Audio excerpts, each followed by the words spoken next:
Hello friends. और हम देख रहे हैं राजनीति विज्ञान अर्थात नागरिक शास्त्र में 17वीं श्रृंखला। और ये जो है एमसीक्यू आपके एग्जाम जैसे TGT, PGT, GIC, GDC, LT grade, UPHESC तथा साथ ही यूजीसी नेट जेआरएफ जैसे परीक्षाओं के लिए उपयोगी है। तो शुरू करते हैं। आज का हमारा पहला क्वेश्चन है, ओम्बड्समैन का प्रस्तावित भारतीय प्रतिरूप क्या है? तो सही आंसर हो जाएगा डी, लोकपाल एवं लोकायुक्त। फ्रेंड्स, कुछ फैक्ट से देख लेते हैं क्योंकि ये बार बार पूछा जाता है। ये जो है स्कैंडिनेवियन देशों से इसको जो है लिया गया था।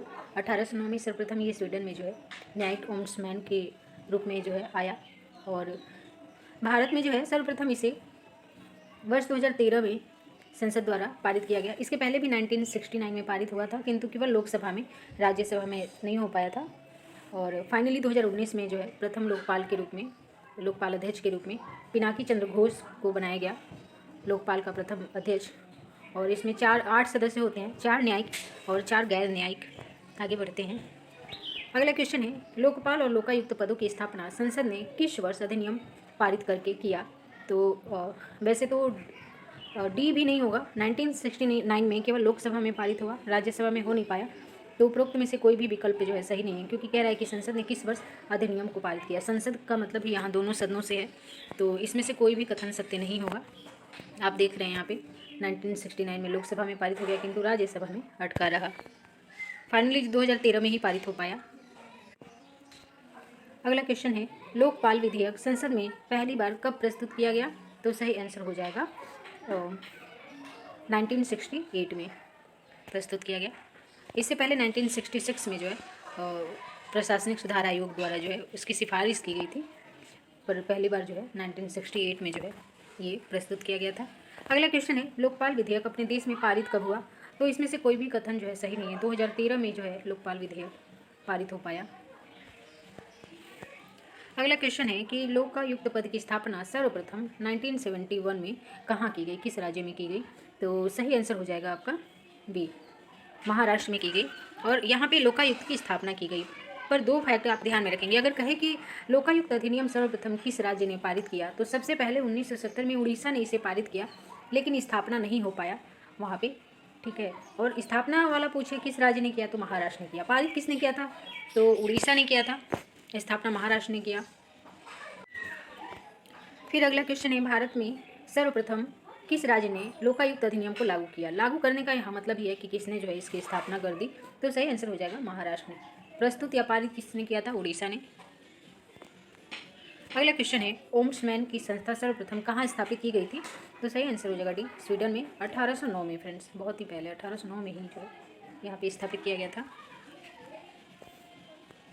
अगला जो क्वेश्चन है, कह रहा है कि ओम्बड्समैन की अवधारणा निम्नलिखित में से किससे संबंधित है? आसान है, सही आंसर हो जाएगा लोकपाल और लोकायुक्त से संबंधित है। हमारा अगला क्वेश्चन है, संविधान की अवधारणा सर्वप्रथम कहाँ उत्पन्न हुई? तो सही आंसर हो जाएगा सी, ब्रिटेन में उत्पन्न हुई। फ्रेंड्स, ये कुछ फैक्ट्स देख लेते हैं क्योंकि यहाँ से क्वेश्चन जो है मैक्सिमम टाइम आते हैं। तो फ्रांस में जो व्यवस्था है वो संसदीय और अध्यक्षीय दोनों व्यवस्था का मिश्रण है, या कह सकते हैं अर्ध अध्यक्षीय है। भारत में आपको पता ही है संसदीय व्यवस्था है, अमेरिका में अध्यक्षीय है, ब्रिटेन में संसदीय है, कनाडा में संघात्मक है, ऑस्ट्रेलिया में संसदीय है, चीन में समाजवादी गणराज्य है। अगला क्वेश्चन है, निम्नलिखित में से कौन विकसित संविधान का उदाहरण है? तो सही आंसर हो जाएगा बी, ब्रिटेन जो है, ब्रिटेन का संविधान विकसित संविधान का उदाहरण है। अगला जो क्वेश्चन है ये सुमेलित करने के लिए कह रहा है, तो आप 2 को तो बिल्कुल जानते हैं, तो आप जो है इसका आंसर निकाल लेंगे। अमेरिका का संविधान तो आप ये जानते हैं 1789 में जो है लागू हुआ। ब्रिटेन का सबसे पुराना तो इसी का है, इसके बाद ही सभी आए। तो 1215 का जो मैग्ना कार्टा है वो जो है ब्रिटेन से संबंधित है। फिर फ्रांस का 1958 से रिलेटेड है, और चीन का जो है 1982। इस प्रकार हमारा जो सही आंसर हो जाएगा डी होगा। यहाँ पे एक्सप्लेनेशन में देख लेते हैं। अमेरिका का संविधान 1789 में लागू हुआ, फ्रांस का 1958 में, ब्रिटेन का सबसे पुराना है ओल्डेस्ट वन और 1215 के मैग्ना कार्टा एवं 1628 के पिटिशन ऑफ राइट्स द्वारा, और चीन का जो है 1982 में। अगला जो क्वेश्चन है, कह रहा है निम्नलिखित में से कौन विधि के शासन से घनिष्ठ संबंध रखता है? तो सही आंसर हो जाएगा सी, संविधानवाद जो है विधि के शासन से घनिष्ठ संबंध रखता है। अगला क्वेश्चन है, संविधानवाद से क्या तात्पर्य है? तो आसान क्वेश्चन है, सही आंसर हो जाएगा सी, कानून का शासन। अगला क्वेश्चन है, कह रहा है कि संविधानवाद कैसा होता है? तो सही आंसर हो जाएगा बी। संविधानवाद जो है गतिशील होता है, समय के साथ इसमें जो है परिवर्तन हो सकता है। अगला क्वेश्चन है, ब्रिटेन में वित्त मंत्रालय को क्या कहते हैं? तो सही आंसर हो जाएगा ये राजकोष विभाग कहते हैं। अगला क्वेश्चन है, निम्नलिखित में से कौन एक देश कठोर संविधान का एक सर्वोत्तम उदाहरण है? तो सही आंसर हो जाएगा सी, संयुक्त राज्य अमेरिका। कठोर इसलिए भी क्योंकि वहाँ पे संघात्मक व्यवस्था है। अगला जो क्वेश्चन है फ्रेंड्स, ये कह रहा है कि अमेरिकी संविधान द्वारा किसकी शक्तियाँ निश्चित कर दी गई हैं? तो फ्रेंड्स इसका सही आंसर हो जाएगा ए, संघ की शक्तियाँ जो है निश्चित कर दी गई हैं। अगला क्वेश्चन है, ओम्समैन की अवधारणा का प्रारंभ सर्वप्रथम कहाँ पे हुआ? तो स्वीडन में हुआ 1809 में। फिर अगला क्वेश्चन कह रहा है कि न्यायपालिका प्रशासन की निरंकुशता पर कैसे अंकुश लगा सकती है? तो सही आंसर हो जाएगा लोकपाल के माध्यम से, क्योंकि आप जानते हैं न्यायपालिका जो है सरकार के विरुद्ध अभियोग नहीं लगा सकती, ना ही वो मंत्रिमंडल में परिवर्तन कर सकती है और ना ही संसद की अनुमति के बिना जो है सिफारिशों के बिना राष्ट्रपति को पदस्थ कर सकती है। एलिमिनेट करके भी आंसर निकाल लेंगे आप। अगला क्वेश्चन कह रहा है, भारत में महान्यायवादी पद के संबंध में कौन सा कथन जो है सही है? तो उसे भारत के राज्य क्षेत्र के अंतर्गत सभी न्यायालयों में सुने जाने का अधिकार होगा।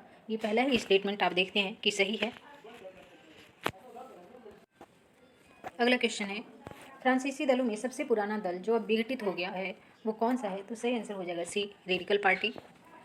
अगला क्वेश्चन कह रहा है कि कौन सा अनुच्छेद संवैधानिक अदालतों की स्थापना के लिए प्रावधान करता है जो संयुक्त राज्य अमेरिका की न्यायिक शक्तियों का उपयोग करता है?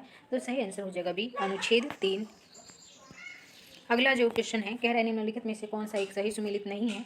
तो सही आंसर हो जाएगा डी, आसान क्वेश्चन है। कनाडा में संघात्मक व्यवस्था है, क्योंकि आप जानते हैं कि भारतीय संघात्मक व्यवस्था को कहाँ से ग्रहण किया गया है? तो कनाडा से ग्रहण किया गया है। तो ये तो फैक्ट आपको बिल्कुल ही याद होगा, होना भी चाहिए। अगला जो क्वेश्चन कह रहा है कि निम्नलिखित में से कौन सी संघ की सर्वाधिक महत्वपूर्ण विशेषता मानी जाती है? एकल नागरिकता, ये तो बिल्कुल नहीं, एकात्मक शासन की ये विशेषता है। कमजोर न्यायपालिका, ये भी नहीं होगा। आगे बढ़ते हैं। लचीला संविधान, ये भी नहीं होगा। संघ एवं राज्यों के बीच शक्तियों का विभाजन, यही जो है संघात्मक व्यवस्था की महत्वपूर्ण विशेषता है। तो सही आंसर डी हो जाएगा। अगला जो क्वेश्चन है, कह रहा है अध्यक्षात्मक शासन प्रणाली में प्रशासन पर कार्यकारी नियंत्रण शक्ति का प्रयोग कौन करता है? सही आंसर हो जाएगा सी, राष्ट्रपति, क्योंकि आप जानते हैं अध्यक्षात्मक शासन व्यवस्था में जो है राष्ट्रपति सर्वाधिक शक्तिशाली होता है। समस्त कार्यपालिका शक्तियाँ उसमें जो है निहित होती हैं और वो जो है अपने कार्यों के लिए विधायिका के प्रति जो है ऐसा नहीं कि उत्तरदायी नहीं होता है। आगे बढ़ते हैं। अगला क्वेश्चन कह रहा है, वर्तमान दशकों में चीन की विदेश नीति का केंद्रीय मार्गदर्शक सिद्धांत कौन सा रहा है? तो आसान क्वेश्चन है, कम्युनिस्ट दर्शन ही रहेगा। अगला क्वेश्चन है, किस वर्ष में अमेरिकी सरकार ने अपना पहला स्वतंत्र नियामक आयोग अर्थात अंतर्राज्यीय वाणिज्य आयोग की स्थापना की थी?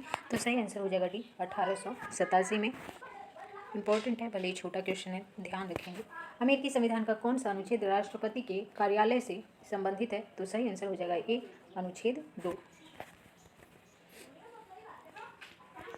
अगला क्वेश्चन है, निम्नलिखित में से कौन सी संस्था चीन के कानून बनाने वाली सर्वोच्च संस्था के रूप में मानी जाती है?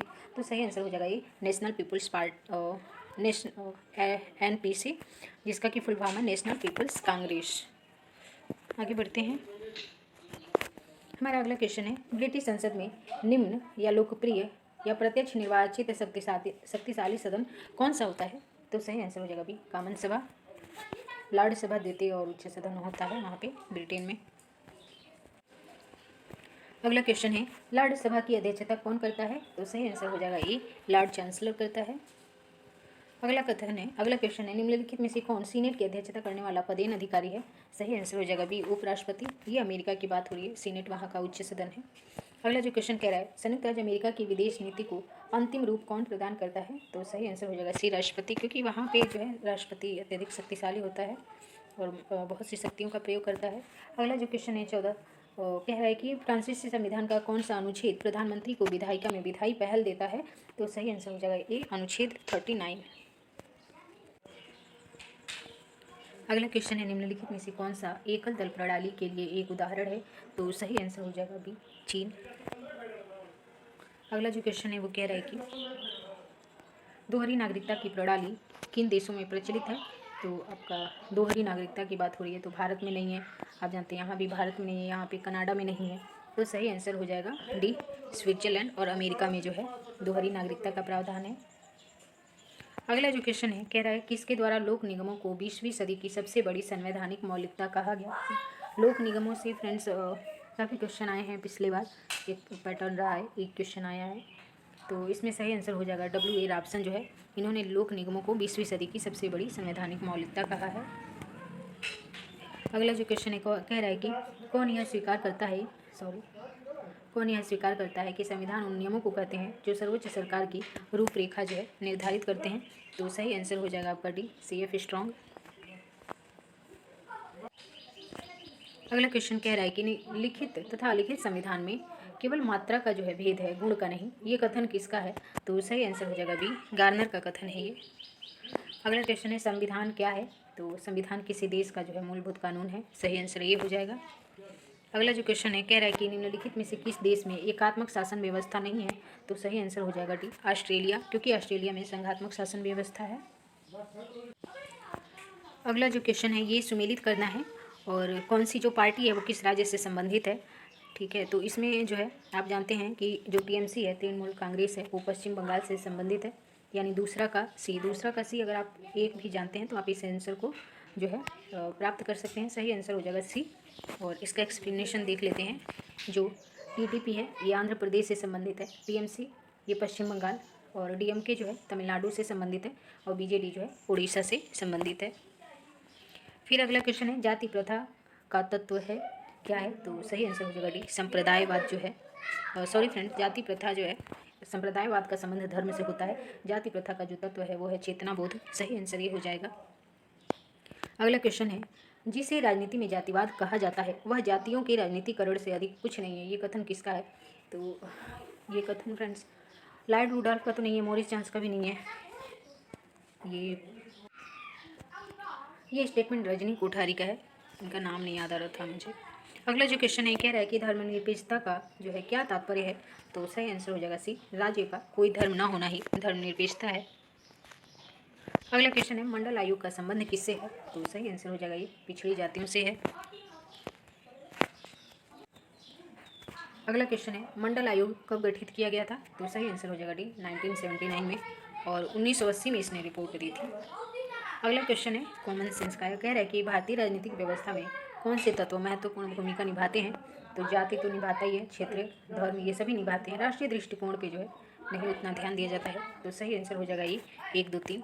हालांकि आप पढ़ाई करते हैं तो इसलिए आपको लगता होगा, क्योंकि आप ऐसे सोचते हैं तो कि बाकी मतदाता भी ऐसा सोचते हैं, किंतु वास्तव में ऐसा नहीं है।